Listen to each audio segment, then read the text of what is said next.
so fun. It's so fun to have, I think it's a mostly Central crowd. We also have friends from St. Peter's Church who are here. I know we have friends from Park Avenue Synagogue as well. As someone just said, I'm from KJ. So I love that this is like a little bit of just like Jewish and friends in this conversation, this larger conversation about this moment that we're in and this incredible book that my dear friend, Rabbi Elliot Cosgrove, just published. So just a few words.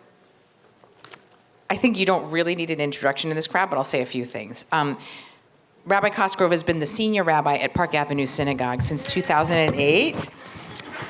He has revitalized and energized this flagship conservative congregation, which has flourished under his leadership. And of course, his rabbinate extends far beyond his synagogue. He is a rabbi for New Yorkers. He is a rabbi for larger America. He is a leader in the conservative movement, and of course, for Jews in Israel and all around the world. Rabbi Cosgrove came to Park Avenue Synagogue 2 years after I came to Central Synagogue as the senior cantor at the time. And when he came, I don't think that there was any other senior rabbi on the East Side that was under the age of 60. And so it was really nice to have a colleague that was like my age. And our Rebbitzins became friends. My husband's here and his wife is going to be here. And maybe even more importantly, all our children attended the Heschel School together, and all of them were friends, but in particular, our youngest ones were really best buddies together, and that was really a wonderful thing for both of them and our families. About a decade ago, when I became the senior rabbi at Central Synagogue, one of the first things that happened that included the two of us was Rabbi Chaim Steinmetz at KJ invited us for a panel for the three of us to speak at his synagogue, which was really significant. It was a beautiful moment, and it kind of became the beginning of the threesome of us being on the road doing kind of talking tours for Israelis who couldn't believe the three of us liked each other and all those things. But I will just share one quick story, which is just that we thought we were really very interesting, but our children who were all there did not think we were so interesting. And so all our children went over to Elliot's apartment, which was a block away from KJ, and they just hung out there while we did the panel. At the end of the panel, I walked over to pick up my children from Elliot's house, and they had spent like the hour and a half making a list of like all the bests and worsts of being rabbis' kids. You know, like they're like, here are the best perks, here are the most like terrible expectations, and so I've always been very grateful that our children had each other for the good and the bad. I would say that for me as well to have Rabbi Cosgrove, he's one of my first calls when I want to talk shop, because actually while it's a conservative synagogue and a reform synagogue, we actually have the same people in our communities very much, and we share a lot of families where I've got one brother and he's got the sister or whatever it is, There's just a way that there's a lot of similarities between our communities and the way we function, even though they're not obviously exactly the same. And so it's just been a gift over the years to be able to talk about how we're doing things, what we're thinking about, sermon ideas, all those things. So it is such a privilege to kind of feel like we get to be in this conversation together. And the way I'd like to think of it, and shared with Rabbi Cosgrove, was, in some ways, I'd like to have this conversation that this book brought up, which I felt like, it was almost like therapy reading your book for me. All of these things that I've been struggling with, which Rabbi Cosgrove really articulated so powerfully. That in some ways we get to have that internal conversation in a way that we might have if I were picking up the phone, and then but everyone is invited to be kind of part of that conversation and to listen in with us. And so I hope it feels less formal. I don't know how many of these book talks you've done, but it really is in some ways a conversation between two colleagues and friends. So let's begin. I actually want to start kind of before. Can I just? You want to do rebuttal already? Okay. Can I just say all the nice things that Rabbi Buchdahl said about me, with the exception of leader of the conservative movement, leader of the reform movement, like times 10 for Rabbi Buchdahl. And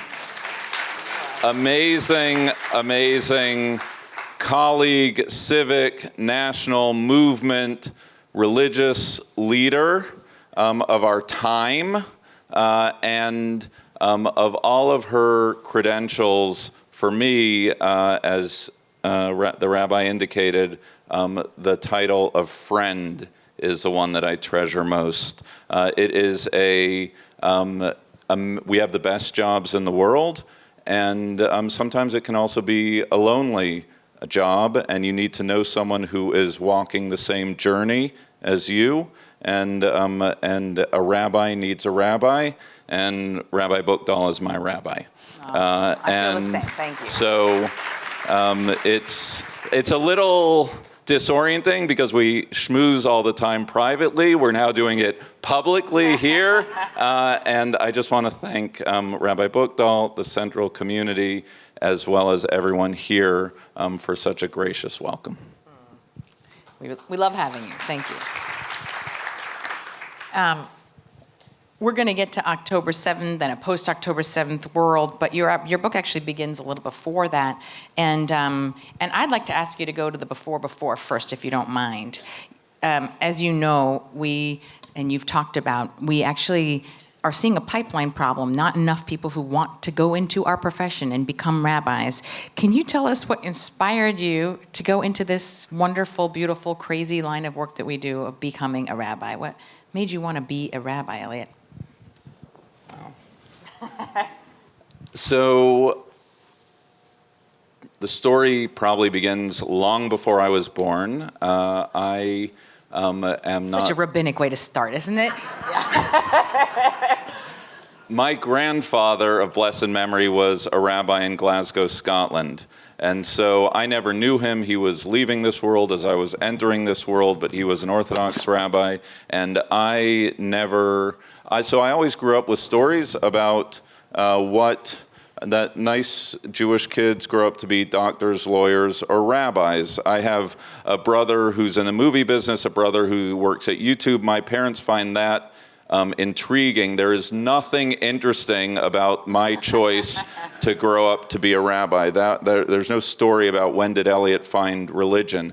That said, and I tell this incident in my book about my vision for Jewish identity, Judaism was always something that happened when I was home.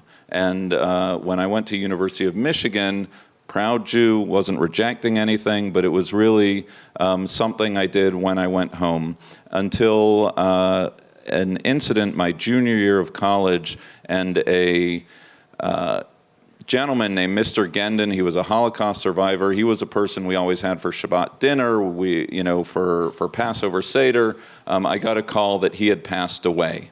And not knowing what to do, but knowing that I wanted to honor him, and I associated him with his Jewish identity. I had never actually been in the Hillel on campus at University of Michigan. I had been in the student union for high holiday services, and I called one of my Jewishy friends, and I said, "Where's the Hillel?" And he said, "You're an idiot. It's this huge building right in the center of campus. You pass it all the time."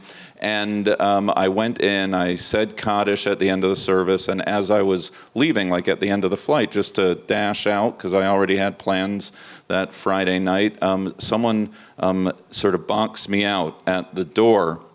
And I tried to get away, and this gentleman said, "I notice you've never been here before." And I'm thinking to myself, this person has an astute sense of the obvious. I just found out about this building about an hour ago.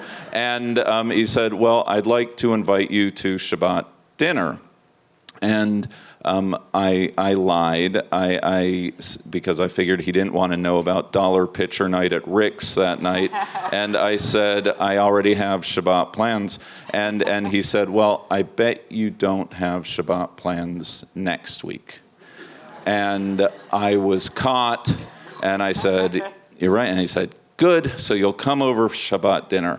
And at that moment, I went to Shabbat dinner. I was on the Student Journal, I was on the governing board, went to rabbinical school, I got a PhD, and here I am tonight.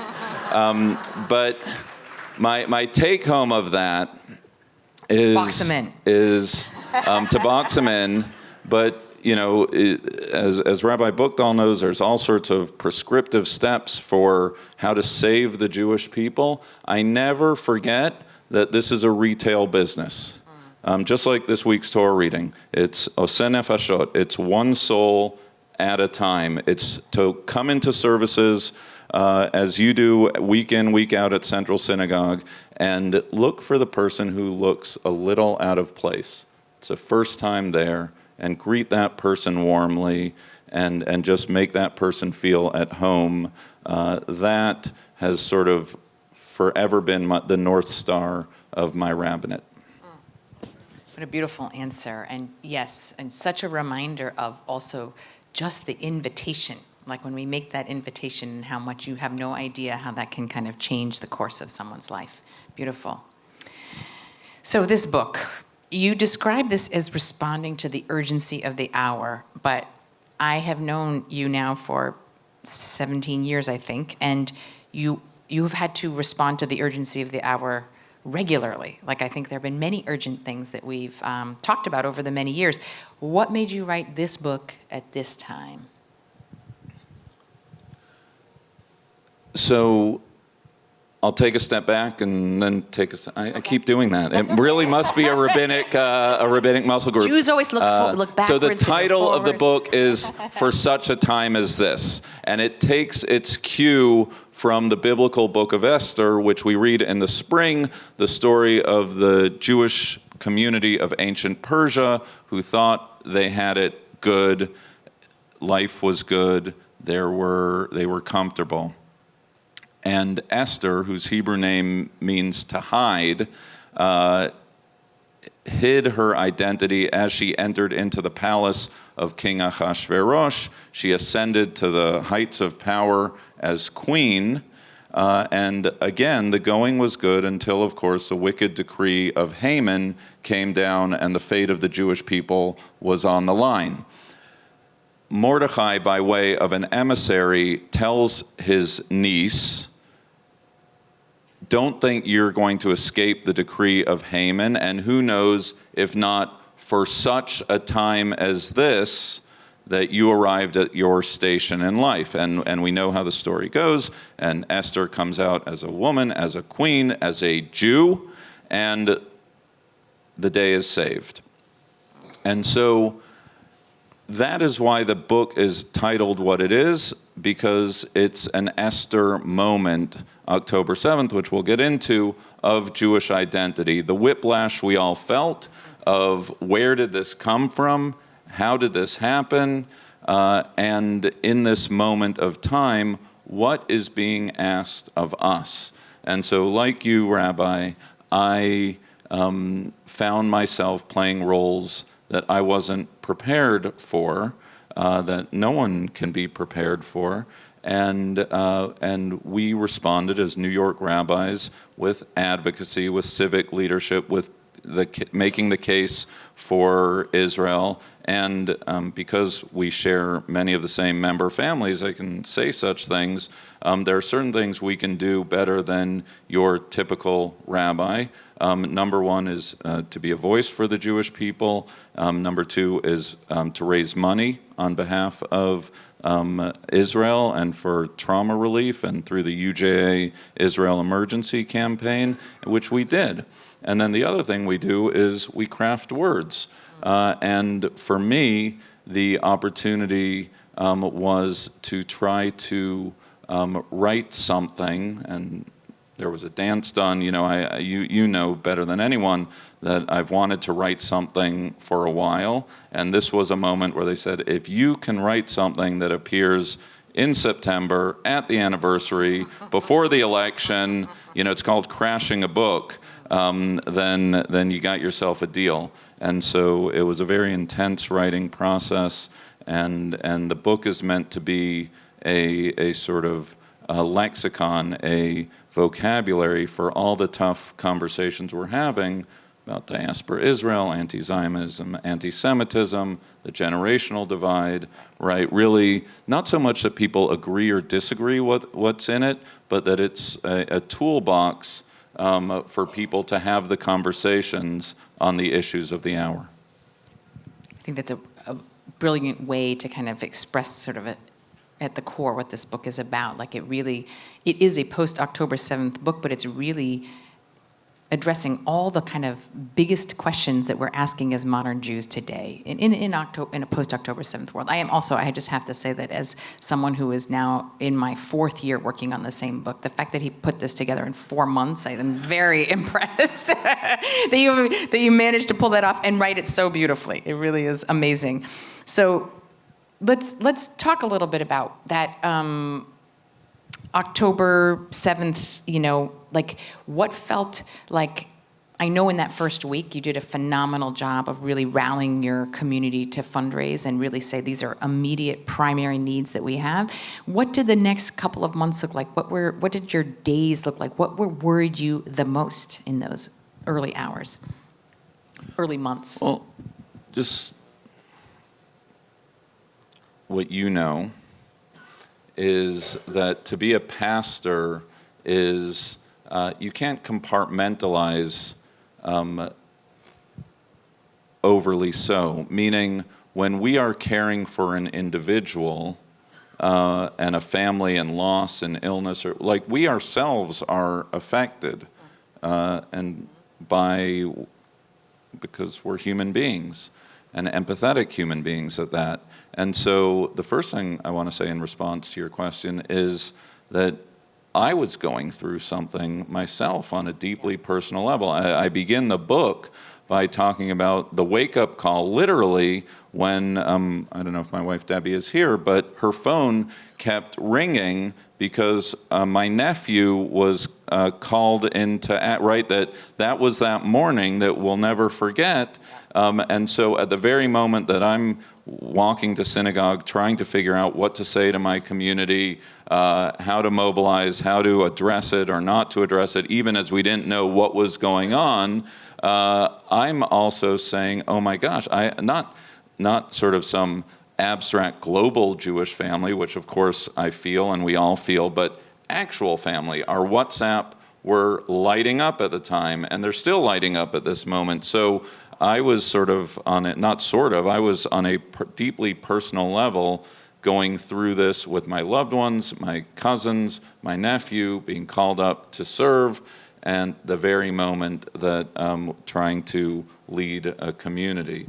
And then it, I mean, we can get into it, but the question of playing, becoming advocates for Israel through philanthropy, through communal leadership, mobilizing those marches that we went down to in D.C., here in New York, at the UN, really sort of turning into a community organizer in the classic sense, and at the same time, doing rabbinic work, hatching, matching, and dispatching people, as pastors tend to do. So that's like a rabbinic inside joke.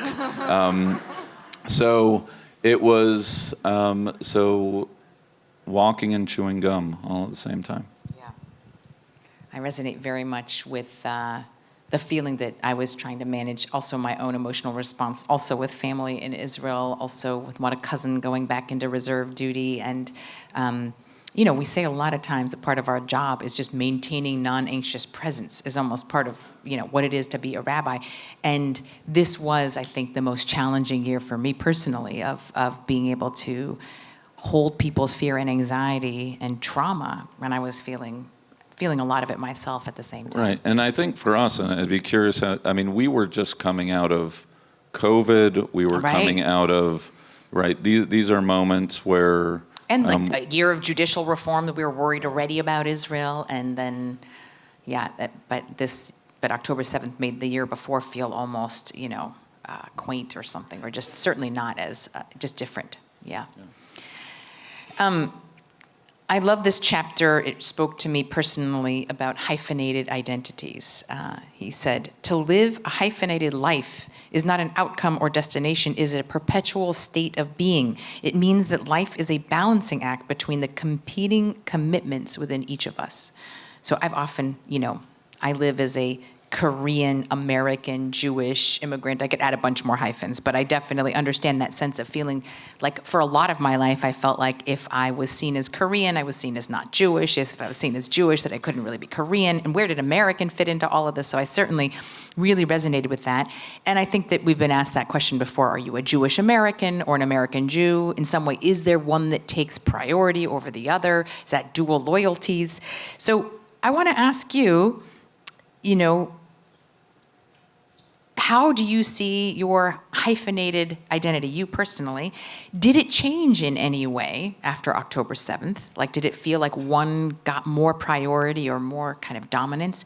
And I'm curious because I heard more this year than any other election I've been a part of some Jews saying, I'm a one-issue voter right now, I'm voting about Israel and anti-Semitism. And is that, the charge of dual loyalties, that actually you're voting for a different loyalty than what is America's interest? So I'm just curious around this sense of like competing identities, loyalties, hyphenated identities. Where did you fall in this, and what do you think might have changed either first for you, but also maybe that you noticed in the Jewish community?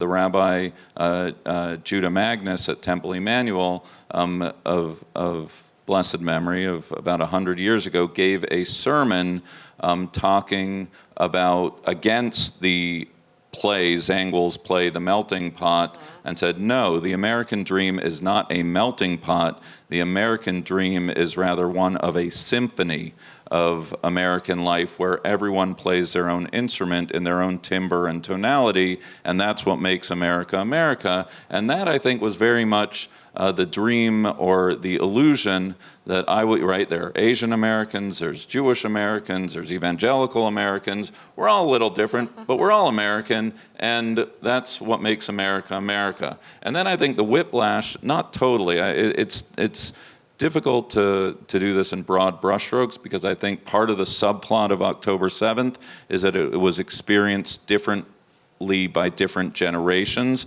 I think for some, this was a big I told you so, right? You thought America was the exception to the rule. You thought that there's anti-Semitism in Europe and otherwise, but America's different, and a lot of finger wagging, right? But for a lot of other people, and I would probably put myself in this category, that whereas of course we know that there were Pittsburgh and Poway's and otherwise, Charlottesville's, we thought we were exceptional in some way. And then October 7th happened, and within hours of the vicious attacks, there were already claims that Israel victimized was actually the aggressor. And we all sort of said, where did this come from? How did this happen? What were we not telling ourselves? And the way I put it in the book is that there are two formulated, it's actually very appropriate given the Torah readings we're in right now. Prior to the Torah reading of last week, Lech Lecha, is God calling out to Abraham to go forth, to go to the land that I will show you, and to be a blessing, Heyeh bracha, a very positive self-identification with the positive pull of what it is to be a Jew. And then, in the very first verses of Exodus, a new Pharaoh arises who didn't know Joseph, and the Hebrews of Egypt were other, they were different, perhaps a fifth column, to be feared, to be oppressed, and hated. That's the Exodus. Daniel Hartman, our teacher, talked about Exodus and Genesis Jews in a very different way, but this notion of an Exodus Jew and a Genesis Jew, I think, is relevant for October 7th, because people may or may not have identified as Genesis Jews prior, right? People had various levels of engagement with the tradition, with community, and otherwise. But on October 7th, we all became Exodus Jews. The hyphen was sort of snapped, and we all realized that we were other in some way, which caught us all off guard. And so that wake-up call has really been the story since. And not to get ahead of myself, but the challenge is how to be eyes wide open to this Exodus chapter of being a Jew, but never forgetting that the point of being Jewish is to be a blessing. And so that's really the challenge. But can I ask you, because as someone who has spoken publicly about your hyphenated identities as a woman, as an Asian American, as how this moment of October 7th has felt. Am I allowed to do that? Am I allowed to ask you a question? Yeah, of course. So, I don't remember. Did you find yourself, was it a wake-up call for you? Were you surprised? Or was it more sort of like, oh, this is just, we saw this coming? I definitely didn't see October 7th coming, but, first of all, I would say maybe even 5 years ago, I think I gave a sermon on anti-Semitism for the high holidays. I remember at that time when I gave it, there were some who criticized and sort of said, this is one of the main things you think is the most important thing to talk about right now. It was 6 weeks before Pittsburgh happened, though, actually, and that, of course, we could have never known it.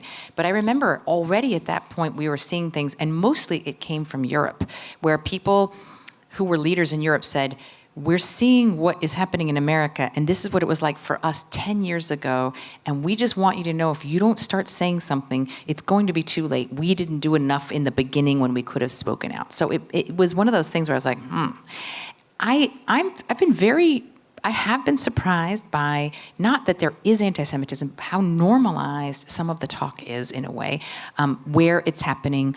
I think that we were used to seeing it maybe in certain circles. We were less used to seeing it from our cultural institutions, from writers, from academics, from, all of that. And so I think it's where it's coming from, which were places where Jews felt the most at home. That was very surprising. And I have been very torn about, I don't think this is 1930s Germany, but I think there are pieces of what we're seeing that we should be greatly alarmed by. And I think that I struggle with this question all the time, like how much I'm supposed to be sounding an alarm bell, or how much I'm supposed to say, no, we can fight this, and we are, and so I don't think that's a great answer, except to say that I think that my Jewish identity has kind of floated to the top of sort of my primary identity I'm operating under right now.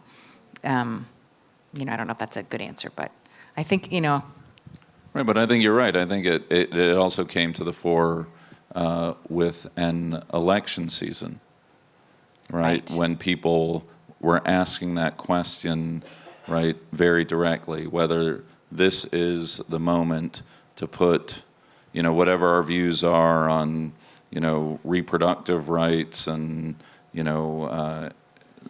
immigration, the economy, whatever the 10 issues are, do we put that aside and say, in a moment of crisis, we vote with, our Jewish and, advocacy for Israel? Not that that was clear. Which candidate was a better candidate for that, actually, or maybe you do have some clarity on that. Right. But I would just say that I think my congregants agree with everything I say. Yeah, from the mine pulpit. too. Right? Don't you?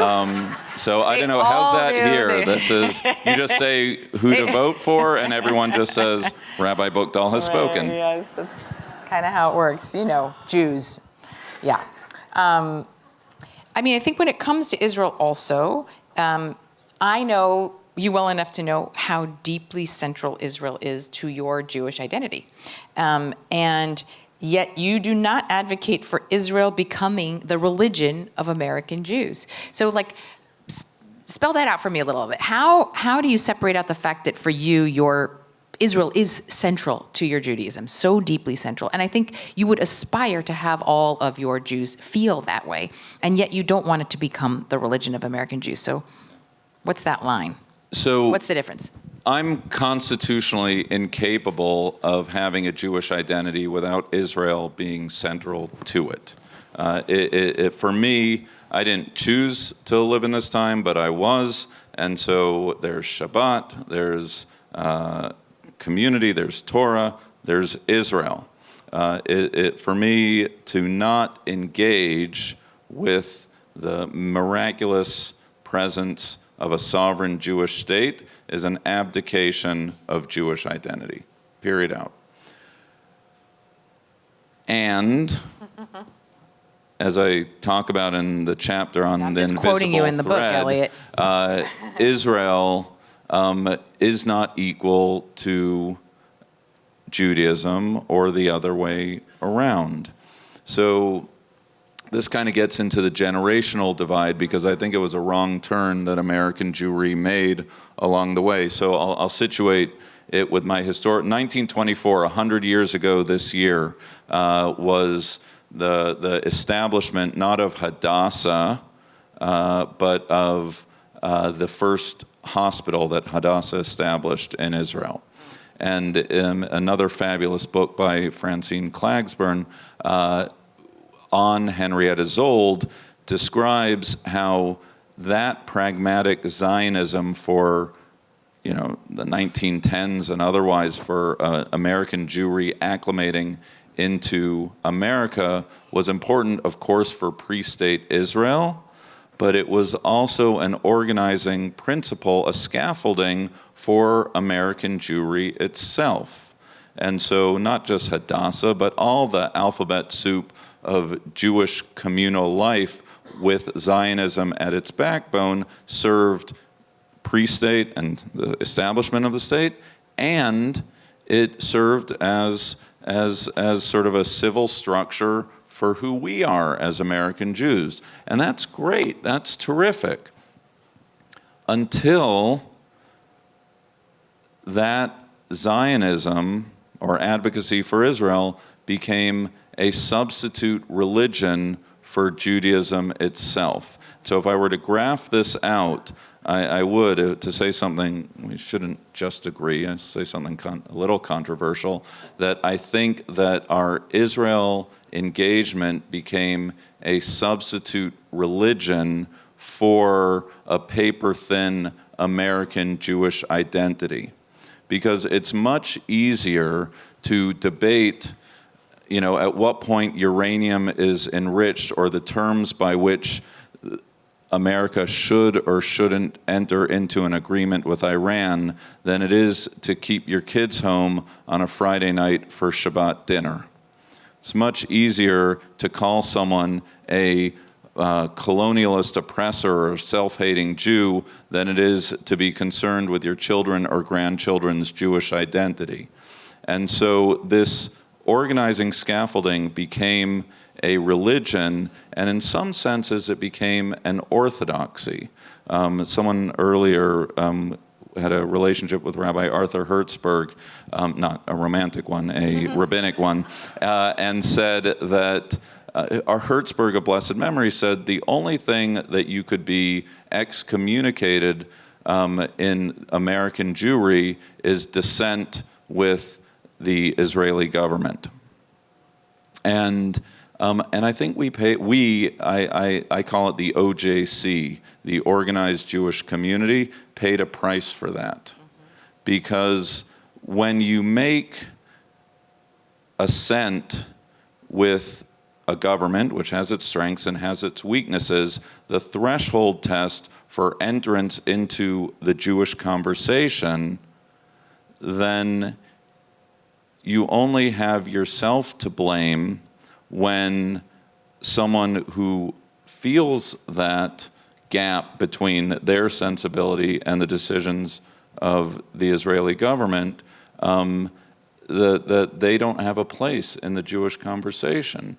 And that happens on an individual level, that happens on a congregational level, that happens when the Conference of Jewish Presidents disallows certain left-leaning groups from entering into the Jewish conversation. And there is an underbelly. Sorry for the long-winded answer, but there is a danger to blurring the line between Zionism and Judaism. I agree with that completely. I think I would complicate it a little bit more, though, because I don't think it's just that the line is if you critique the government. I think I've read enough of your sermons, Elliot, and I think many people here know where you stand, that you are, deeply engaged with Israel, and you have given many sermons that can be critical of the government. I don't think that's the line where you're out. I think the line is if you say, I reject its right to exist at all, and I've made great pains to say Israel is more than just its government. I think, for example, we're about to go into, a period of our government where actually patriotism might be critiquing the government. And so I think that there is, I think always engagement and critique is actually part of what it is to be in loving relationship or in relationship with almost anything we care about. Right. So, my wife just walked in. Right. So I guess it's more that, is there a line where there is there a line where you do think that you're outside the Jewish community if you sort of say, I don't even think Israel should exist at all. There should be no state of Israel. Is that the line? Within the Jewish, Within we're not the talking OJC. about. Yeah, we're not talking about anti-Zion people who seek Israel's destruction. We're talking about the kids who grew up. I'm just clarifying. Yeah. Okay. So it's an interesting. It's a very urgent question because Right. there are those voices within the Jewish community who identify as non-Zionist, right? There's an entire chapter in my book on an imagined dialogue, which wasn't imagined, with a non-Zionist Gen Zer. What to do with this individual. And some of our colleagues have said that individual has a place in the conversation, but the organizations, I don't like Jewish Voices, I don't know whatever the acronyms are, that those aren't invited into our communities, right? We don't need to give them space on the bima on a Friday night, but if that young college student walks into your office, and then that person needs to be engaged. I do have colleagues, you have colleagues, New York colleagues, who have said we have to write that generation off.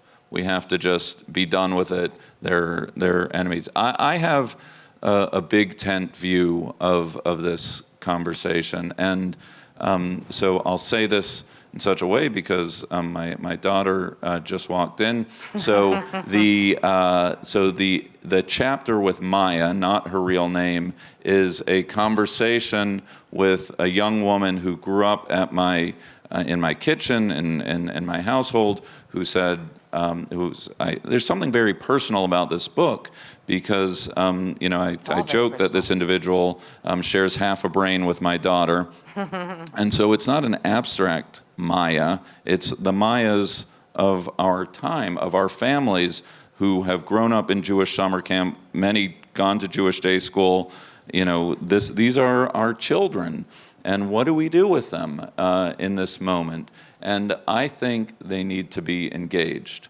I think we cannot exclude them from the tent, which is not to say that every idea needs to be dignified or coddled. But I think that there is a way, right, given the fact that dissent, right, hundreds of thousands of Israelis on any given Saturday night are protesting the Israeli government as an expression of their love of country. So to tell a young person they can't do that doesn't hold water. And they have grown up with the only government they know being the Netanyahu government. The only policy of Israel they know is an expansionist policy in the West Bank. Right. The only paradigm they have is that of Israel being the Goliath to the Palestinian David, right? A French philosopher once said that everyone's destined to live in the time into which they are born. You can't blame someone for their reality. So that said, ask a good question. Okay, so you don't believe in a nation state of the Jews. Israel presently is surrounded by a ring of fire. Houthis, Hezbollah, Hamas, Iran in the backdrop. They're not arguing over where a border is or a he said, she said of history. They want Israel gone, wiped off the map, period out. So what did Golda Meir say? That if the Arabs put down their arms today, there would be peace tomorrow. If the Jews put down their arms today, there'd be no Israel tomorrow. So, what is your vision for 47% of the Jewish people who live there for their safety and security? Ask a question like that, and then do the most important thing of all. Stop talking. Just stop. Prompt that young person to give voice to their answer to the threat that Israel faces with their progressive sensibility. Now, let me manage expectations. Odds are that person will not, acknowledge that you're right and they're right. Most human beings, right? You don't have a big argument with someone and they say, I'm really glad we argued. You're right, I'm wrong. Let's move on, right? I don't do that. Other people don't do that. But here's what might happen.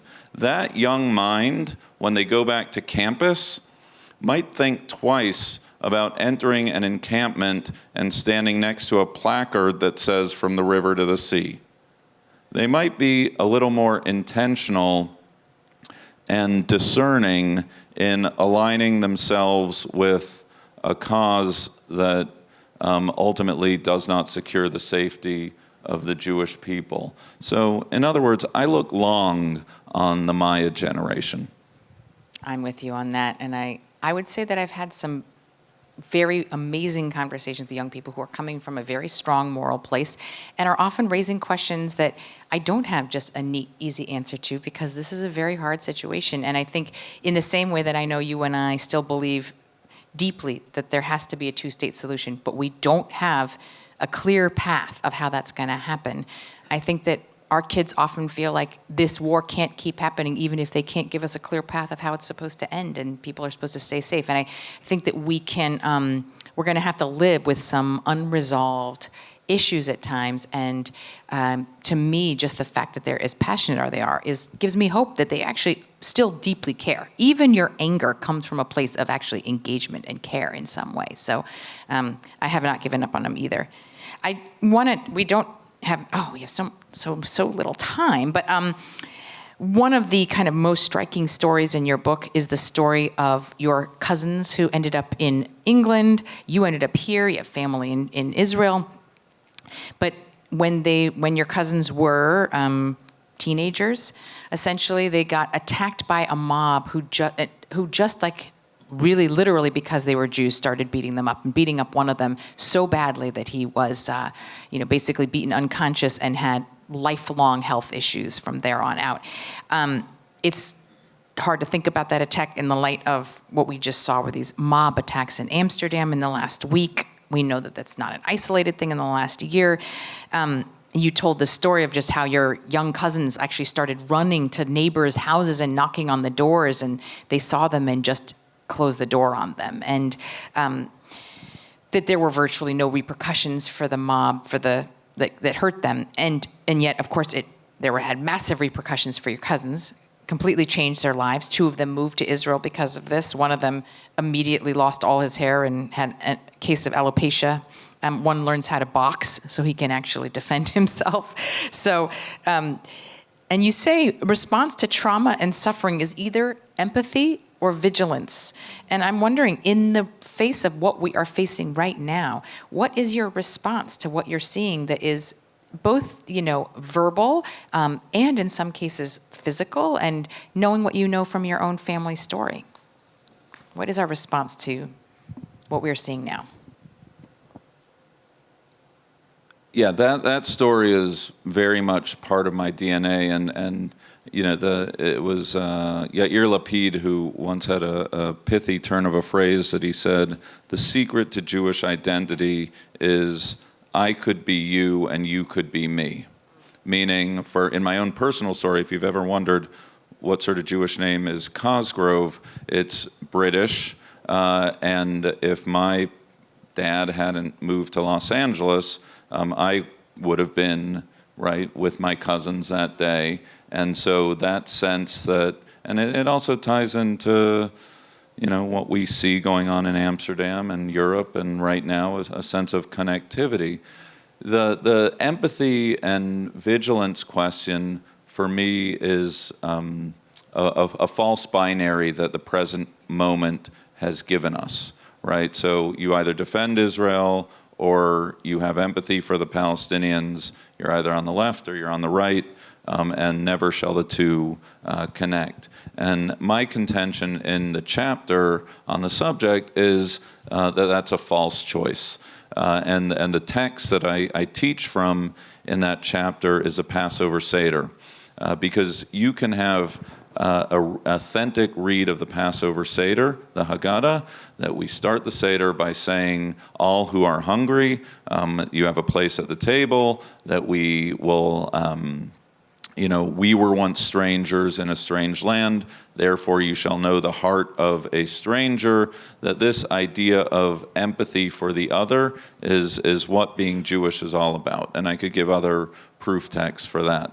There is also a strand within the Haggadah that which is the passage that says, in every generation a new Pharaoh arises to destroy us, and therefore we have to be vigilant. Many people sing Eliyahu Hanavi when we open the door for Elijah the prophet, but if you know the Haggadah, then you know that the actual text that says is Shvo chamatcha al hagoyim asher lo yeda'ucha, pour out the wrath upon the nations, right? This is rough stuff. This is vigilance, and sometimes it's vengeance. They're both part of the Haggadah, and they're both like the double helix of the Jewish DNA. And so I think that now is a moment that Israel needs to fight this fight for survival as if there's no tomorrow.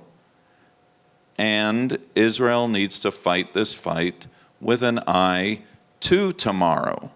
That the reason we're fighting is for peace, and that Palestinian self-determination is not a concession, but is an act of Zionist expression, that if you are invested in a secure Jewish democratic state of Israel, then you should be, not just because Jews know that everyone deserves a place to hang their hat, but because we want Israel to live side by side in peace with its Palestinian neighbors.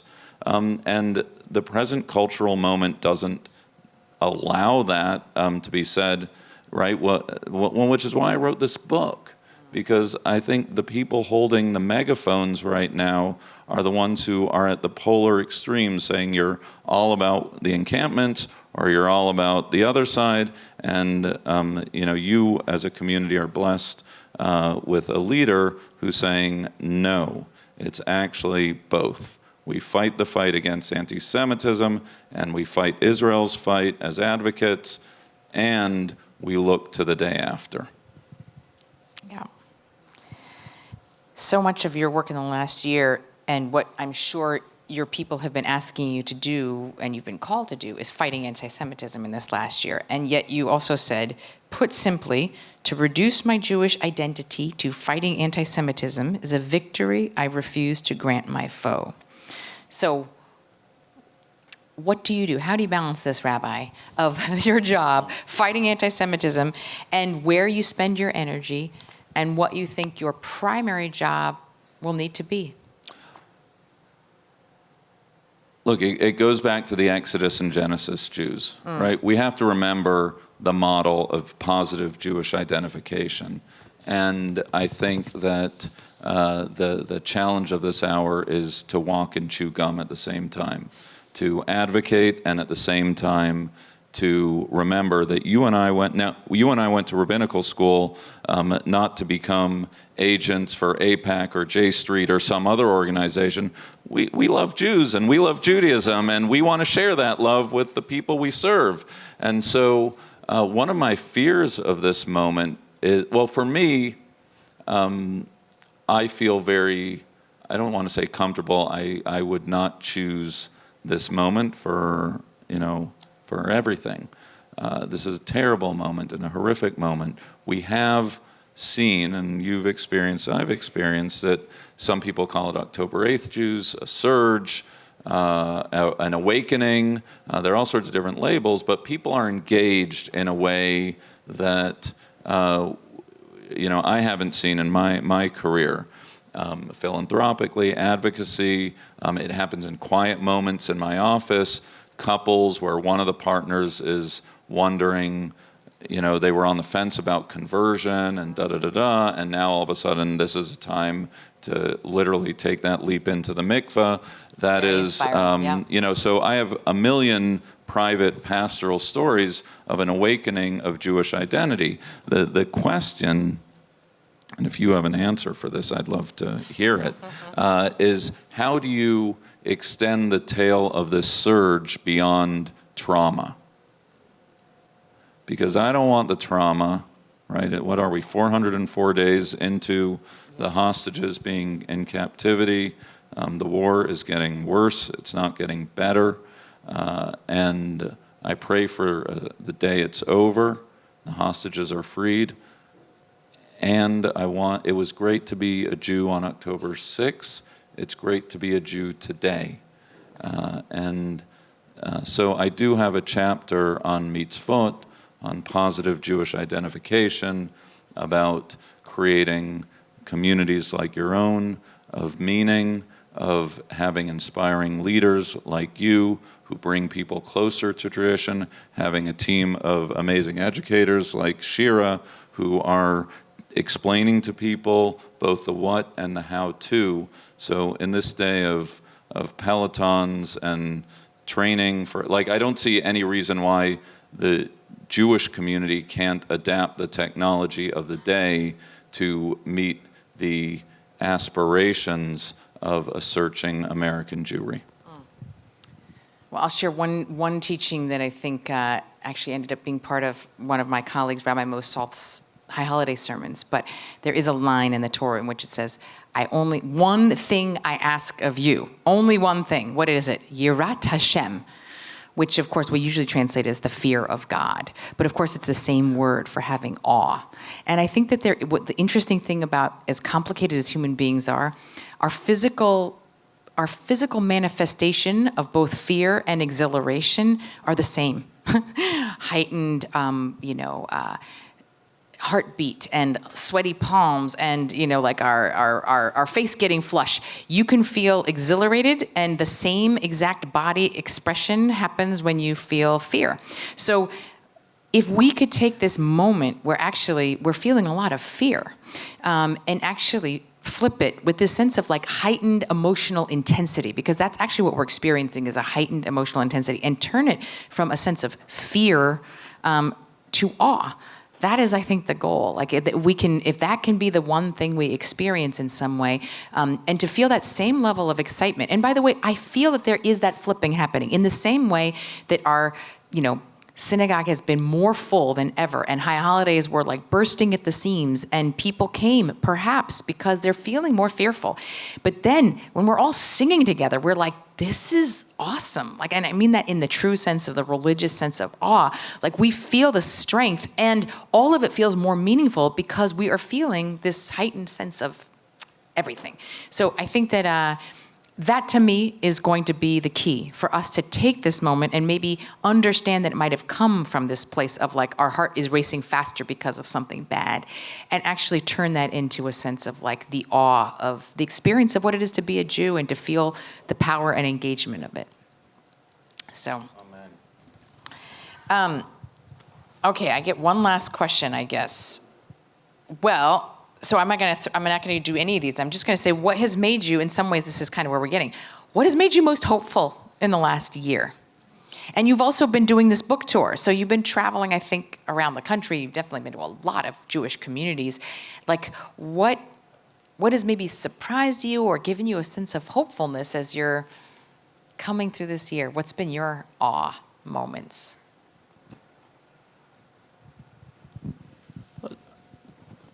I have the best job in the world. No, I have the best job in the world. But, okay. We have the best Yes, job we in the do. world. I think we get to use our gifts to inspire communities to aspire to be the Jews that they seek to be, and human beings. And so I am actively serving the Park Avenue Synagogue community, but I have spent time with other communities on this book tour, and I think that sense of hunger, that sense of thirst, of being engaged with other communities who are looking for their Esther moment. The message, right, I wrote a book and raised some money and lead a community, but I think the most inspiring part of this moment, with a caveat that none of us want this moment, is to see everyone who has taken agency for their lives, for their Jewish lives, right? For some, it's to write a check. For others, it's to sign up for a class. For others, it's to come to services on a Friday night. For others, it is a young person who is leading the charge in their high school for positive assertions of Jewish identity. People are stepping up to their Esther moment in a way that perhaps they themselves didn't know that they were capable of doing. So I think there are a million Esther moments of this moment of people stepping up. So just offering my deepest thanks to you, Elliot, for being my rabbi, for being a rabbi for our larger community, for being such a teacher. When I wrote you after I read your book that I was like, you helped me understand and articulate, I think, so many of the kind of major challenges and didn't answer everything. So it left a place for us to kind of continue the conversation. I encourage you to all get the book. Rabbi Cosgrove is going to go upstairs and he'll sign books upstairs. So I am going to ask that you guys not mob him at the front, but let him go upstairs so that we can mob him upstairs, but then we have a little more room, and so that he can actually have a chance to sign books. But it is, and just a personal gratitude that we get to be in this conversation and in this work together. Like it really is such a gift to have such a wise friend to throw around these great, in some ways unanswerable questions together, and to know that we're not alone in it, and to be able to do it with these incredible communities. And I really do think of our communities as sister congregations with each other in so many ways. And so thank you so much, all of you, for coming out. You make Central look good in front of Rabbi Cosgrove, to have such a wonderful community show up for this kind of a conversation. So I want to thank all of you for coming out tonight.